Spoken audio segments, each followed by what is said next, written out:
Bacaan dari kitab Yesaya. Suatu tunas akan keluar dari tunggul Isai, dan taruk yang akan tumbuh dari pangkalnya akan berbuah.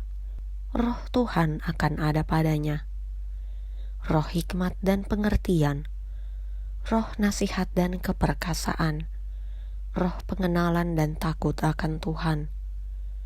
Ia, kesenangannya ialah takut akan Tuhan. Ia tidak akan menghakimi dengan sekilas pandang saja, atau menjatuhkan keputusan menurut kata orang. Tetapi ia akan menghakimi orang-orang lemah dengan keadilan, dan akan menjatuhkan keputusan terhadap orang-orang yang tertindas di negeri dengan kejujuran. Ia akan menghajar bumi dengan perkataannya seperti dengan tongkat, dan dengan nafas mulutnya ia akan membunuh orang fasik. Ia tidak akan menyimpang dari kebenaran dan kesetiaan. Seperti ikat pinggang tetap terikat pada pinggang. Serigala akan tinggal bersama domba, dan macan tutul akan berbaring di samping kambing. Anak lembu dan anak singa akan makan rumput bersama-sama, dan seorang anak kecil akan menggiringnya. Lembu dan beruang akan sama-sama makan rumput, dan anaknya akan sama-sama berbaring. Sedang singa akan makan jerami seperti lembu. Anak yang menyusu akan bermain-main dekat liang ular tedung, dan anak yang cerai susu akan mengulurkan tangannya ke sarang ular beludak. Tidak ada yang akan berbuat jahat atau yang berlaku busuk di seluruh gunungku yang kudus, sebab seluruh bumi penuh dengan pengenalan akan Tuhan, seperti air laut yang menutupi dasarnya. Maka pada waktu itu, taruk dari pangkal Isai akan berdiri sebagai panji-panji bagi bangsa-bangsa. Dia akan dicari oleh suku-suku bangsa, dan tempat kediamannya akan menjadi mulia. Demikianlah sabda Tuhan. Mazmur tanggapan. Keadilan akan berkembang pada zamannya, dan damai sejahtera akan berlimpah sampai selama-lamanya. Ya Allah, berikanlah hukum-Mu kepada raja, dan keadilan-Mu kepada putra raja. Kiranya ia mengadili umat-Mu dengan keadilan, dan orang-orang-Mu yang tertindas dengan hukum.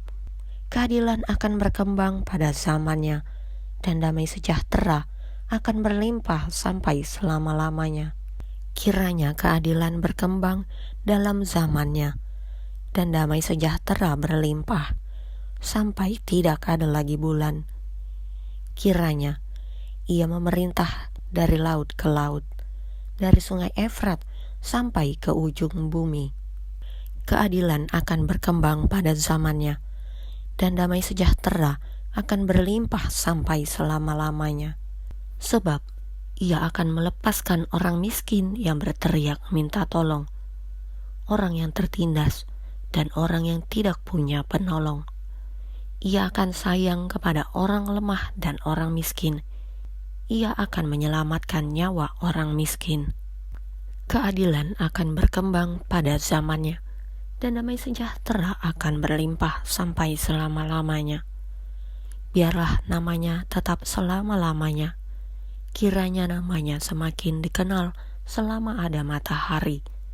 Kiranya segala bangsa saling memberkati dengan namanya, dan menyebut dia berbahagia. Keadilan akan berkembang pada zamannya, dan damai sejahtera akan berlimpah sampai selama-lamanya. Bacaan dari surat Rasul Paulus kepada jemaat di Roma. Sebab segala sesuatu yang ditulis dahulu telah ditulis untuk menjadi pelajaran bagi kita, supaya kita teguh berpegang pada pengharapan oleh ketekunan dan penghiburan dari kitab suci. Semoga Allah, yang adalah sumber ketekunan dan penghiburan, mengaruniakan kerukunan kepada kamu sesuai dengan kehendak Kristus Yesus, sehingga dengan satu hati dan satu suara kamu memuliakan Allah dan Bapa Tuhan kita, Yesus Kristus. Sebab itu, terimalah satu akan yang lain, sama seperti Kristus juga telah menerima kita untuk kemuliaan Allah.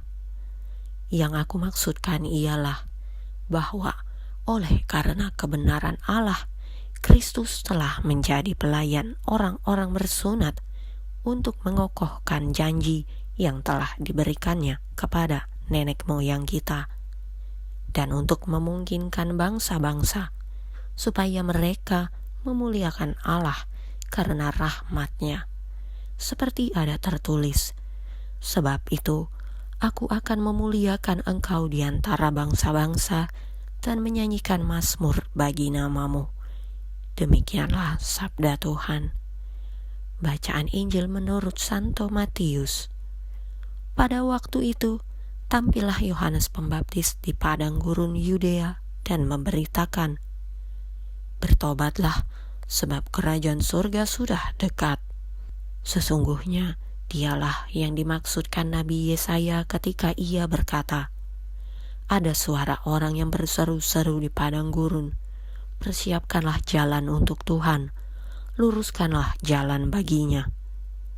Yohanes memakai jubah bulu unta dan ikat pinggang kulit, dan makanannya belalang dan madu hutan. Maka datanglah kepadanya penduduk dari Yerusalem, dari seluruh Yudea, dan dari seluruh daerah sekitar Yordan.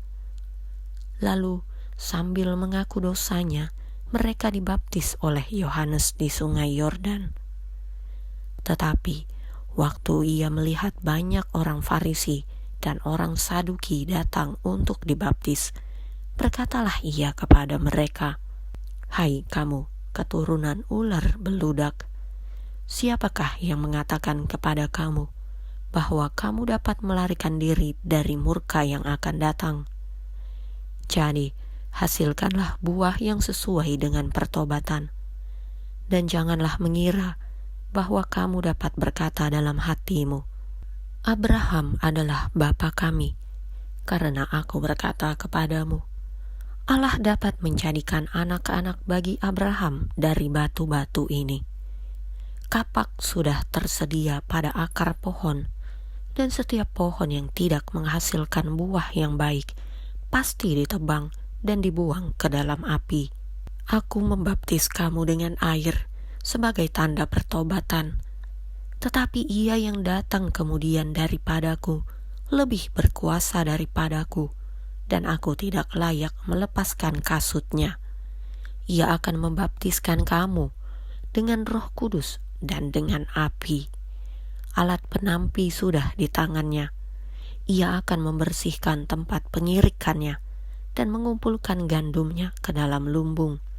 Tetapi debu jerami itu akan dibakarnya dalam api yang tidak terpadamkan." Demikianlah Injil Tuhan.